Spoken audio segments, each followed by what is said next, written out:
Welcome to Outrage Overload, a science podcast about outrage and lowering the temperature. This is episode 14.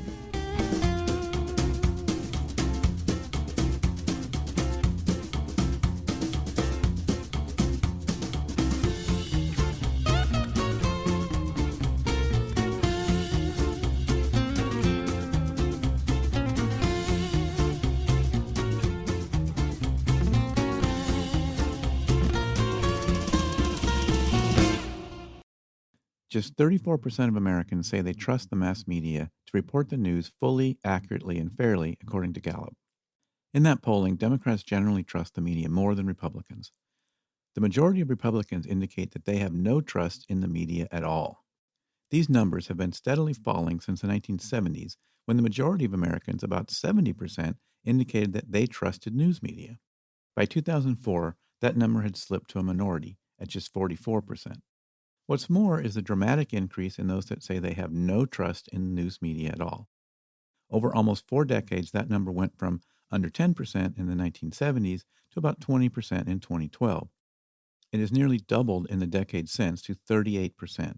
Today, more Americans say they have no trust in the media at all than say they have a great deal or a fair amount of trust. These numbers can be worse depending on the poll, but they all underscore one thing. Americans say they don't trust news media. So how we feel about news often comes down to how we feel about government and how well it's functioning. They have the sense that there's so many media choices out there. They're sort of throwing their hands up and saying, I don't think I can trust any of it. That's researcher Benjamin Toff. So how did we get here? Scholars offer a number of explanations. Many suggest that some of it is a self-inflicted wound, that we're exhausted by the constant outrage porn. Here's Ted Koppel. Oh, the ratings are up. It means you can't do without Donald Trump. You would be lost without Donald Trump. Let's go to MSNBC. Is there a moment of the day when they are not focusing on Donald Trump or some intimately related subject? It is essentially, I know every once in a while. You know, if the number of people who died in Indonesia gets up to 1,000, they'll give it a mention or two. But by and large, the only news that's covered, program after program after program. This distrust of the mainstream media results in a tendency to withdraw from it and turn towards alternative information sources, particularly online non-journalistic news coverage, such as social media or alternative online news sources that reflect hyper-partisan views. Like this guy. And we know they were set and ready with that tragedy. There is something going on. What do you think's happening here? I can tell you, children did not die. Teachers did not die on December 14th, 2012. It's fake. You have to see what's going on. Blue screens, it's fake. There's something going on. Again, we don't know what's going on. There is something going on. Here's Joe Rogan fact-checking, but then, when proven wrong, questioning the source. I don't think it's true that there's an increased risk of myocarditis from people catching COVID that are young versus increased risk of myocarditis from the vaccine. No, there is. There's both. Well, let's look that up because I don't think that's true. 12 to 17 molecular myocarditis within 3 months of catching COVID at a rate of 450 cases per million infection. This compares to 67 cases of myocarditis per million at the same time following their second dose of Pfizer. Yeah, so you're about 8 times likelier to get myocarditis from getting COVID than from getting the vaccine. That's interesting. Now, that is said, not what I've read before, but also it's like, even when we're reading these things, it's like, what are we getting this from? Here's epidemiologist Dr. Katrine Wallace speaking about this. We would just like Spotify to have a clear and public policy to moderate misinformation on their platform. Because, as I mentioned before, we're in a public health emergency, so it's a responsibility they have to the public to protect them from this kind of harmful information. When information like this is on a huge platform, it creates a false balance as if there's two sides to the scientific information, and really there is not. The overwhelming evidence is that the vaccine works and that they are safe. What some call content moderation, others might call censorship. Where do you draw the line? Who decides? And I know the slippery slope there, right? Because I don't want somebody, a bad faith actor, to have control of that process, right? To be I understand the problems of having a disinformation board, right? Like that can go south really quickly. On the other hand, misinformation and disinformation is poisoning the American mind. Full stop. I mean, it is poisoning the American mind. Smallpox is coming back. People are trying to overthrow our democracy. That's Shippensburg University professor Lawrence Eppard. You'll hear that again later in the show. This idea of picking and choosing our sources to fit a preferred narrative is really at the root of this problem. Here's an example.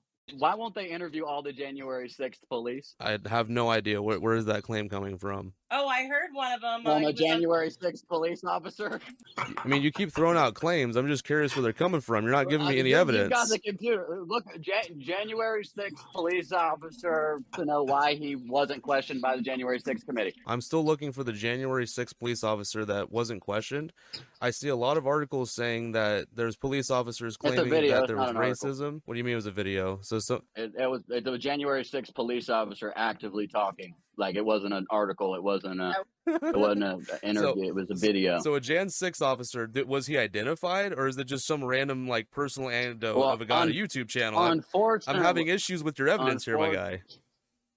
Right, and I have same issues with your evidence. That is just mainstream media propaganda. Trust in media, misinformation, disinformation, news literacy, content moderation. How do we stay informed without becoming overwhelmed with outrage overload? These are all challenging problems.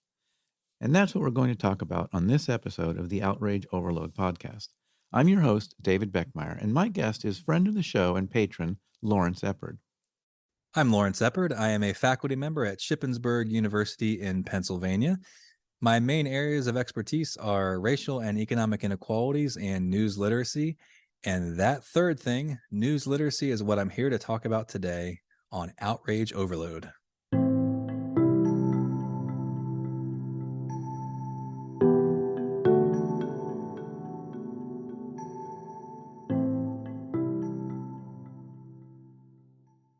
Yeah, well, thanks again for coming on the podcast. I really appreciate making the time, Professor Eppard.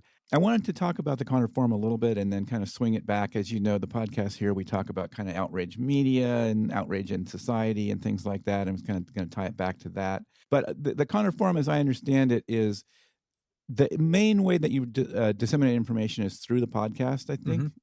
Mm-hmm. But you also have some interesting stuff about kind of rating and ranking news sources and some interesting criteria on that, which is pretty cool. And it doesn't seem like the podcast is always kind of a news item. It's kind of just sometimes is, and sometimes it's more of a historical thing or a general topic. Is that sort of correct? Yeah, I mean, our general idea is that we want to tackle topics that we think are important for people to understand, whether they are a major news item of the day or just some sort of historical issue. So, for instance, for Thanksgiving, we recorded an episode with an expert on early American history, and they talked about the history of Thanksgiving, about that first Thanksgiving and the Wampanoags and the English colonists, and just, give people some insight into what really happened, what we can really learn from it. And so, yeah, sometimes it's just something, child poverty or immigration or some, major societal issue. Sometimes it's historical, sometimes it's a major news item, but the idea is whatever we're tackling, to try to do it in a totally nonpartisan way. When I talk to these experts, the thing I'm always asking is this the weight of the evidence? Is this a consensus in the field, or are you an outlier, right? Like, are you here telling me something that's way out of left field and your colleagues would say, oh my gosh, Lawrence, why would you trust that particular perspective? So and your podcast is certainly geared towards what we're interested in, which is trying to get away from the extremes, trying to get away from ideological silos, and just give people really trustworthy information and know that our process is trustworthy. Make corrections, tell people where things are more ambiguous, more contentious, or when this really is the fact, right? This really is what we should understand to be the fact about this particular thing. Right. Yeah. Yeah, and so, I look at a lot of research. I'm a little narrow because we're sort of looking at things sort of adjacent to this outrage media kind of stuff. So it's not always, some kind of a connection to that. So a little bit more narrow than what you're looking at. And, and of course we just sort of report what the data says, and generally, and generally that is, and some people get mad at that, right? Because generally these psychological phenomena apply wherever you are in the spectrum, right? So sometimes people get mad at that because they want somebody to be angrier at the other side more. Well, it's interesting you say that because, I'm an academic and my main areas of research are economic and racial inequalities. And I'm also doing a lot around news literacy these days. And, when you talk to people about getting away from reality and being in ideological silos and consuming partisan information and media, oftentimes it feels like that's a leftist message, right? And so the leftists are nodding along, and I'm in a field, sociology, and in an industry, academia, where there are a lot of people on the left. And so it feels like, you're talking to us, right? Like, this is a message intended for us and it's criticizing that side. But you're absolutely right. The psychological phenomena that are at play here, for instance, confirmation bias, they're hardwired into every human brain. And we're all guilty of it. It just depends upon which particular issue we're talking about, right? So for instance, if you were to talk about climate change, you're going to find a lot of people on the right in their ideological silos who are getting really bad information. And their confirmation bias, the motivated reasoning, they're going to eat that up, right? Because it feels good, it confirms their priors, all that kind of stuff, right? But if you talk to leftists about GMOs, or if you talk about, all the debate about, sex and gender and, gender identity and that kind of stuff as not being really settled, being really contentious, all of a sudden you start really, hitting against their confirmation bias. So yeah, this is something we all suffer from. And that's why it's so important that the media ecosystem be responsible. Otherwise, it just feeds all of our priors, right? And we're seeing that poisoning our country. Right. And that's kind of where the main thing I was reaching out to you about is kind of, it seems like the media is kind of letting us down, but in some sense, I always say, we've met the enemy and the enemy is us, because we often let ourselves down by going and seeking out this stuff. But it seems like to some degree, the media is guilty of this kind of trust problem, right? I mean, you whatever side you're coming from, you could probably accuse them of either being biased or just flat out sensationalized, or sometimes it's flat out lying.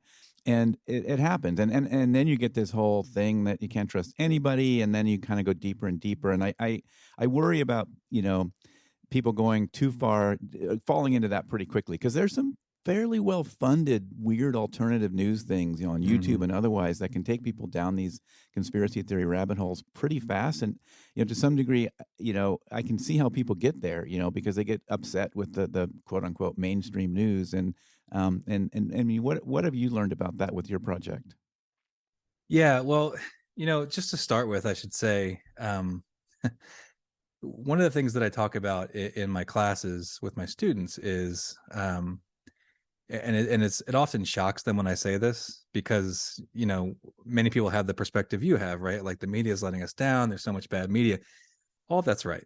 Right. But one of the first things I tell my students is, you have easier access to more good information and high quality journalism than ever before. There's more of it, and you have easier access to it. So I always pull my phone out of my pocket during this conversation, and I say, if you were to go back in time in a time machine, talk to George Washington, or go back further and say, excuse me, fine gentlemen, could you take me to your best library, your best institution of knowledge? And they'd take you there, and they'd look around, they'd be bragging about it, right? All these bound books and everything, and smells of rich mahogany, right? And you'd say, well, this little device in my pocket has exponentially more information and better quality information than anything you have here, right? So I don't think the issue is that media writ large is bad, right? So like you said, at the Connors Forum, we've developed this rubric using Ad Fontes Media, who has the media bias chart, NewsGuard, the Factual, All Sides.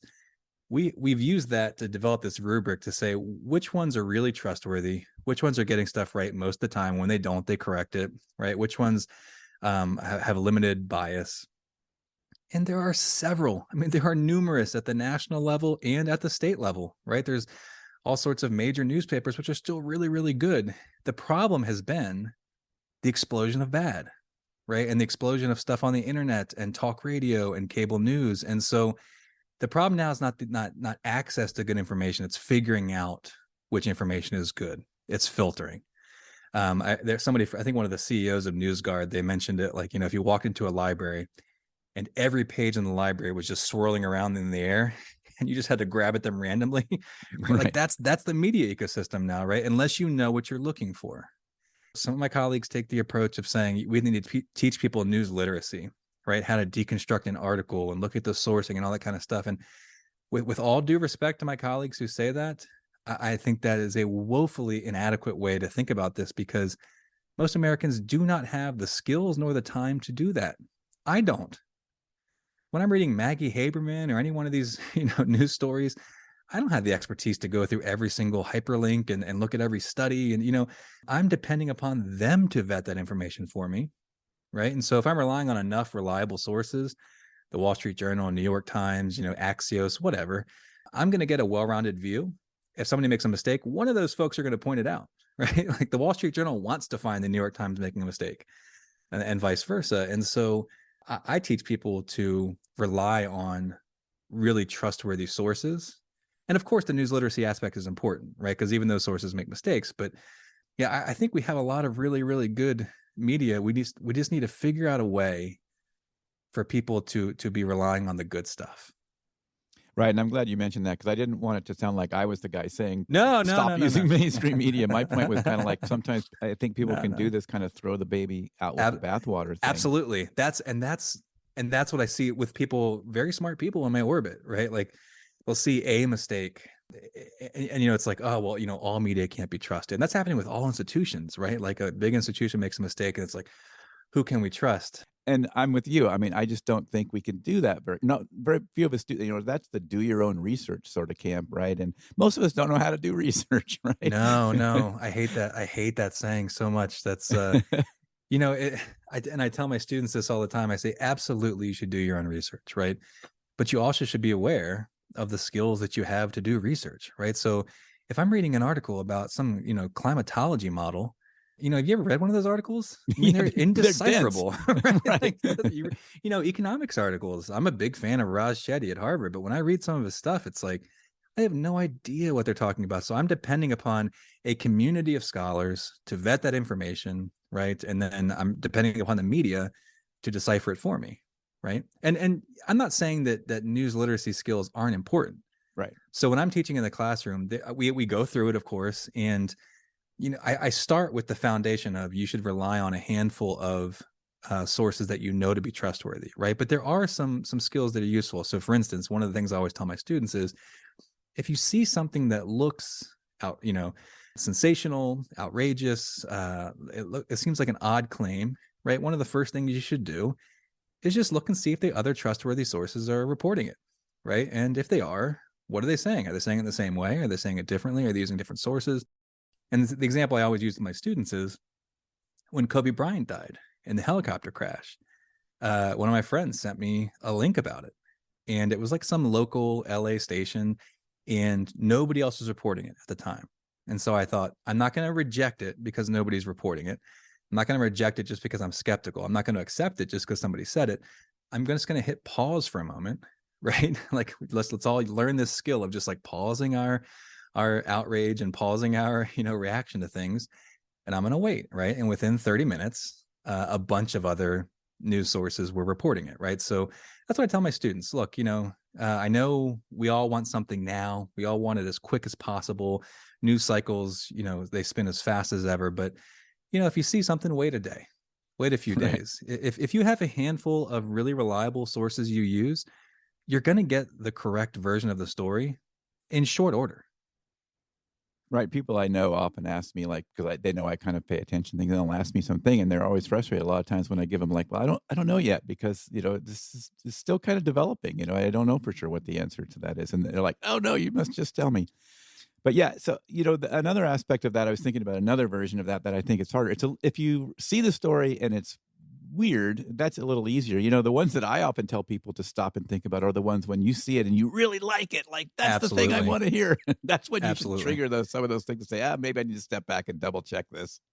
Well, and so when my students come into my class, one of my one of my students who helps me with the podcast and does some independent research with me, we've done some surveys recently of some college students about their news literacy, and we're using that to really dive deep and look for, factors that might contribute and that kind of stuff. What these surveys are showing us is most of them really aren't seeking the news very much, right? Like they just kind of, when it pops up on their phone, they take a look at it, and they have some news literacy skills. Some of them check the sourcing, but they just really aren't actively looking for news. And so a lot of sites they're just not aware of, right? So like Reuters is totally new, Associated Press, totally new to them. And when I send them to these websites in class, and we do all these sorts of workshops and activities around this, I ask them to describe to me, like, what sorts of feelings do you get when you read this compared to, say, watching CNN or MSNBC on the left, or, Fox News and Newsmax on the right? And, it's boring, right? It doesn't elicit rage. It doesn't elicit, feelings of joy or righteousness, self-righteousness, or being able to look down at a certain group, because that's not what news is supposed to do. Right? News isn't supposed to make you feel a certain way. It's supposed to enlighten you, right? And provide context and deeper information that you didn't have before. And you're absolutely right. One of the lessons that I think these partisan outlets have learned is that there's a psychological reality that we respond better. Let me rephrase that. We don't respond better. We respond more strongly to rage and to fear than we do to hope. Right. So there's a reason why, Fox News isn't talking about these aspirational immigration reforms, or, MSNBC isn't talking about things that, really play on the hopes and dreams of the left. It's more about what's making you angry, what's making you outraged, right? Fearful, right? What's threatening your children, what's threatening your country, your group. That kind of stuff works. It brings you back. It's addicting, right? And people are becoming really addicted to that. So when you go to the Associated Presses or Reuters of the world, and they're giving you complexity and nuance in a way that doesn't fit neatly into a bucket, it's boring. And that's what it's supposed to be. It's boring, and it requires more sort of cognitive load to process too, because you can't easily drop it into a quick bucket by labeling it, sort of thing. And it's funny because I talk to people across different disciplines, social scientists, political scientists, psychologists, and neuroscientists, and they all kind of come at this from different places, but their data, whichever they're gathering, kind of shows the same thing, and it's like you were saying, the outrage, fear kind of things compared to positive messages. It's weird. It's like a 2-to-1 ratio. It takes 2 positive things to counteract 1 negative thing. It's just kind of how our brain is wired. Well, yeah, and to your point, I have no idea. That's why I reach out to all these different places like Duke and a variety of others to try to say, what are you guys doing? What are you figuring out about, how we can get people to come back to good media and stop being addicted to this stuff, right? Like if you're surrounded by a bunch of things from one perspective and then one counter perspective makes its way through, you're going to reject it, right? And so you have to be within an ecosystem where you're constantly getting good information for that to really make a difference. Right. And so I don't know what the answer there is, but it's really disheartening, to be quite honest. Right. Because it's a challenging problem, and it's absolutely hard to scale. You could go, find maybe we can save our family members and good friends by having one-to-one dialogues and at least agreeing to disagree and being civil and still loving each other and respecting them as humans and stuff. We still might not change anybody's mind, but at least we could talk. It's getting to the point now where, I'm finding a lot of people can't even talk to they've dropped connections with people they were, known for decades. And it's pretty sad over some of these things. So with your podcast and talking about, well, not only with your podcast, just with your overall work in the space, it seems like these more moderate voices get pushed out by the extremes, right? So there's sort of a distortion that things are much more extreme than they really are. And this sort of, the more moderate voices tend to almost self-censor because of all the pushback and potentially, sort of being accused of being an apostate and this kind of thing if they don't say the right thing.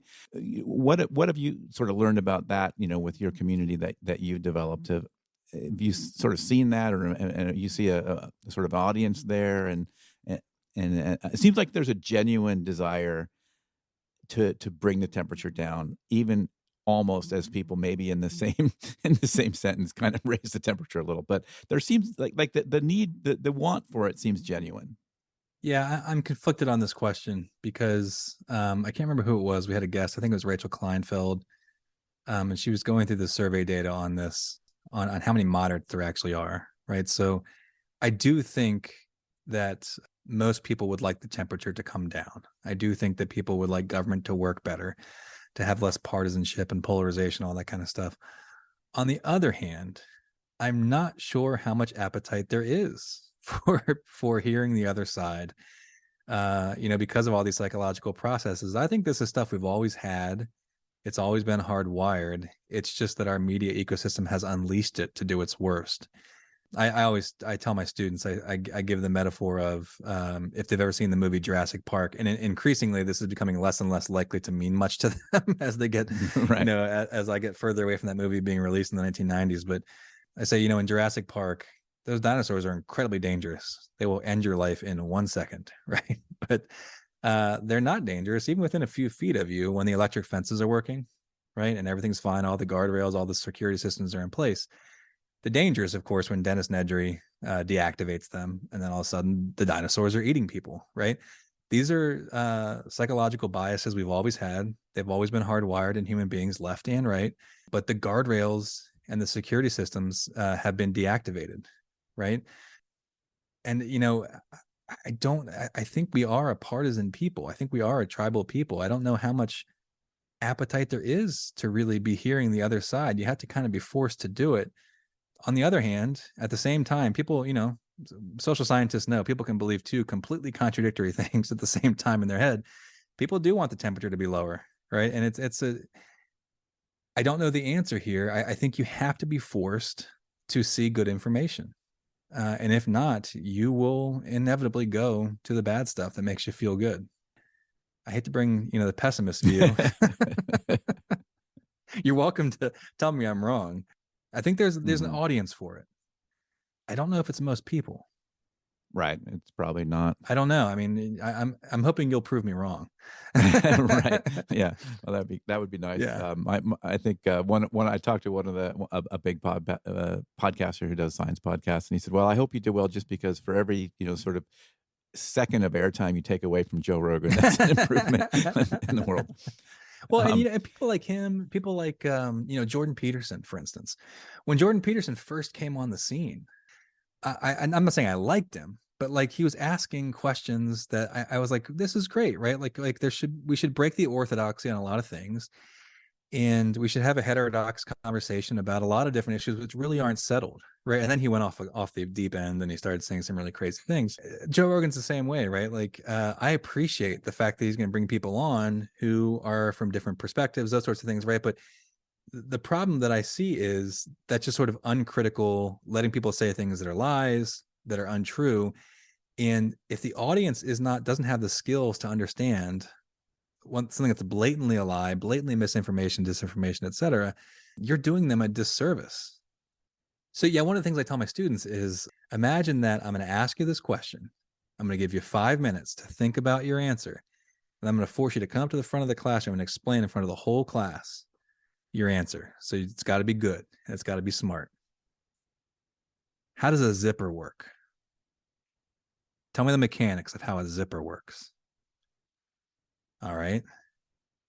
Here's the second one. How does a toilet work? Right. And they get very flustered. It's like, something very basic that you depend upon every single day that you would assume you have a general knowledge of, you have zero knowledge of. Right. Right. And so these are simple things, right? Like a zipper is a rather simple mechanism. Climate change, right? The origins of the coronavirus, right? I mean, these are incredibly complex things that involve multiple incredible complex systems, right? And so you need somebody, right, to guide you. And people like Joe Rogan, unfortunately, I value having different perspectives, but there's got to be somebody there guiding the conversation in some way. You can't just be saying anything you want to say, right? Right. And like you were saying earlier, sort of there's no weight that sort of 90% of science thinks this and 2% think that. And you're just sort of putting them out there as though they're equal. Right. And look, like we say, there are people throughout history, there were heretics, right? That were saying things that the majority of scientists were saying, oh, that's ridiculous. The the earth doesn't revolve around the sun. That's crazy, right? Burn this person at the stake. So it's not always that you just take the mob Right. rule or the majority, the tyranny of the majority, but that's the responsibility of you as a podcaster, right? Is to say, I've done the work on this, and it looks like, while there is some lack of consensus here, the lack of consensus really seems to be driven by something that's really bad faith or whatever the case may be, right? So yeah. Right. And if you're going to have that person on, at least sort of say, you're in the minority on this. So tell us, that kind of thing. Right. And so you would say this because why, right? What's the problem with the dominant methodology?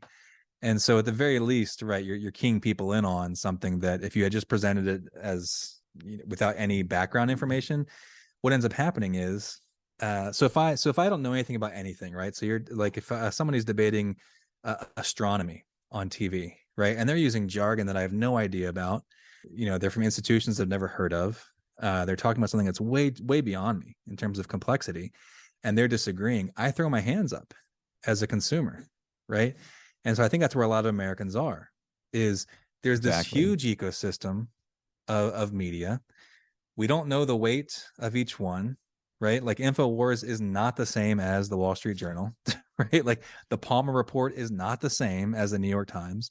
But if you see them all together, right, and they're saying very different things, it can kind of feel like, well, I have no idea what's right and what's wrong. I have no way to verify this. I have no way to even understand any of this. And so, you know what? Media is terrible. You can't trust anybody. And that's a dangerous place to be. Where we are right now. It's a dangerous place to be. Right. That's what concerns me. It's kind of like, well, there's just no way to know. Right. Exactly. Right. Yeah. That's a lot of my students are there because they've never had, and my class becomes the first place. A lot of them are confronted with actually having to figure out, well, how do we know what's trustworthy and what's biased? And I think they feel pretty comfortable coming out of my class that we do that, right? And I give them a variety of sources, right? Like I say, look, the hard news people at a newspaper aren't even in the same room as the opinion people, right? Like I write an opinion piece every month for my local paper here in Shippensburg University, or in Shippensburg, Pennsylvania. I'm not in the newsroom. I'm not a journalist, right? Like that's the opinion and commentary section. It's labeled as such. And oftentimes that's what goes viral on Facebook and social media is these crazy opinion pieces, which oftentimes are crazy. The Wall Street Journal will run some absolutely insane pieces. So will the New York Times, right? But they're not the same as the hard news. And so having a basic understanding of how newspapers work, what commentary is versus hard news, what the good stuff is versus the bad stuff, it can be really helpful. But without it, I get it, right? If you see, Donald Trump was allowed to say, 800 election lies in the Wall Street Journal. If you think that's the same as the Wall Street Journal's hard news on the election, I can get from the left's perspective why you'd say, the Wall Street Journal can't be trusted, right? Now, I trust the Wall Street Journal. They're hard news. I don't trust anybody's opinion pieces because they're opinion pieces, right? Yeah. Not every problem. I think one of the great myths in America is that every problem, both sides are equally guilty, right? And so if you're talking about immigration or you're talking about climate change or whatever, like, both sides have their points. No, sometimes one side's completely wrong. Sometimes one side's 75% wrong, right? And so on the issue of the media, it's just baked in. It's just assumed on the right that the media is corrupt. It's been corrupted. It's biased. It's been captured by the left. And they're victims of something. They're victims of a concerted effort over a number of decades to convince them of that. And it's just baked in. It's just taken for granted. And you start, like you say, you start the conversation with conservatives that you can't trust any of the media. And that's difficult. Now, I would say, in talking to many journalists, I would say it does seem like people who enter the profession of journalism tend to be more leftist than right-wing for whatever the reason. I think there's some sort of selectivity bias there, but that doesn't mean that there aren't institutions that do a really good job, right? And so, again, if you're treating the entire media ecosystem as one thing and everybody within it as equally problematic, then fine. It's like, well, most of them are leftists and therefore the whole thing is corrupt. If you take a more nuanced view of it and you say, well, sure, right? Like I'm an academic. I have my own biases. I'm a person. Why would you trust my social science? Because there are guardrails, right? So when I write an article, I send it to a journal, and it's blindly peer reviewed by 2 or 3 experts in the field who don't know my name. They don't know who I am or my credentials. The only thing they have is my work. And believe me, those peer reviews are ruthless. They are ruthless. I mean, one of my colleagues got a peer review. He's a leading poverty scholar in the country, and he got a peer review back one time that said, "I'm not even sure English is this for this person's first language. They write so poorly." It's ruthless because it's supposed to be, right? Like, we don't gain anything from just letting something pass through. And so media is an interesting thing. So at the Connors Forum, my co-director, Michael Dees, he's a professor right now at Northwestern University, one of the preeminent journalism schools in the country. But he started his career in newspapers, and he worked at the Chicago Tribune.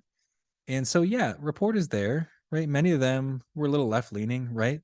But it's not like they got to just, they just trust a source blindly, and then they write whatever they want, and then they put it in the paper.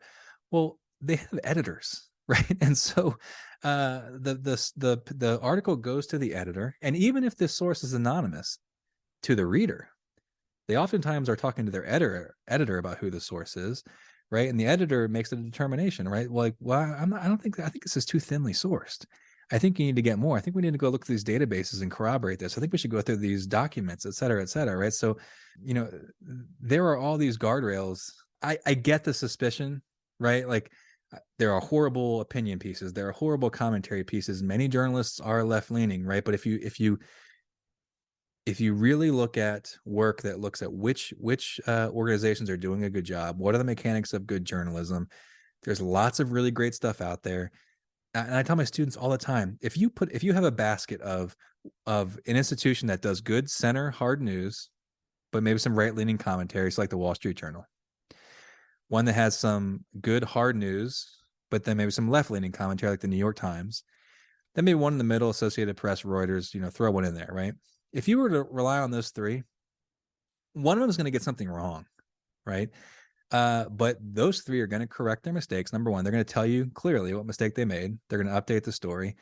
And if you're seeing news from all 3, even if one is slow to correct, the other 2 are going to catch it, right? So if you just wait a few days, you're going to get the real story. But they've been victims of a concerted effort. It's been a long-standing campaign. It's baked in. I was just reading some comments in some newspaper today, some newspaper comment section where it was like, well, of course, all media is corrupt and it's all leftist, and the only thing you can trust is, blah, blah, blah, right? Yeah. So do you have any thoughts on some ideas of maybe restoring some of this trust in media so that we get less people going down these conspiracy theory rabbit holes? Yeah, I'm racking my brain about this. Like you, I basically I seek out people to come on the podcast to basically, it's like a plea for help. Like, I reach out to legal minds, I reach out to psychologists, I reach out to media members, and I'm just constantly basically like, I don't actually have the answer. A lot of people, I think, who have podcasts or other media ventures, or they write in newspapers, like they really do have an idea that they want to install, and so they do the bad faith game of pretending like they're reaching out and talking to folks, but they really have one idea. I don't actually know what it is that will work. In fact, I had a few people on my podcast, and I just asked them, like, is there something we can do to regulate the media? And I know the slippery slope there, right? Because I don't want somebody, a bad faith actor, to have control of that process, right? To be, I understand the problems of having a disinformation board, right? Like that can go south really quickly. On the other hand, misinformation and disinformation is poisoning the American mind. Full stop. I mean, it is poisoning the American mind. Smallpox is coming back. People are trying to overthrow our democracy. These are things that were just unheard of, and it's because of misinformation and disinformation. And even just suggesting on my podcast that we have some sort of government intervention, you should see the hate mail that I got from people. You're a communist, you're this, you're that. I believe me, I wasn't starting with the notion that I want government controlling it and working backwards to try to like collect a bunch of people to prove my point. I don't know the answer. It was an open question. The best thing that I can figure right now is to try to, not in the words of Steve Bannon, flood the zone with awfulness, but is basically just to flood the zone with things like we're doing, like rating systems, and just try to keep hitting people with these notions that, this outlet is good, this outlet is questionable, right? Here's why. Full transparency. Here's our rubric, right? I don't have a good idea. I know that, you would love for me to have a good one, and it would really blow your listeners' minds. Right. So yeah, I'm lacking answers. Lee McIntyre, who wrote Post Truth, I've had him on my podcast multiple times, and he advocates just going one-on-one with people. He talks to flat earthers and all these different people, and trying to go one by one, and that's great in your social network. That's great in trying to get your uncle back from the abyss, right? But yeah, like in terms of scale, that's not gonna cut it. Clearly not gonna cut it, right? I mean, our country is rapidly, like I said, the American mind is being rapidly poisoned. I see no way out. I'm by nature, I'm a pessimist. So, but I'm desperately trying to have somebody prove me wrong on that front. Yeah, exactly. All right. Well, I really appreciate the, getting a chance to talk to you. I've really enjoyed it. And I appreciate you going a little long too. Cool, man. All right. Later.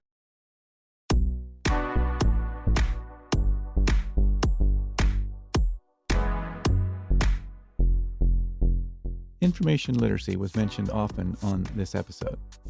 Our partners over at Connors Forum have some excellent resources on that topic. Check it out at connorsforum.org.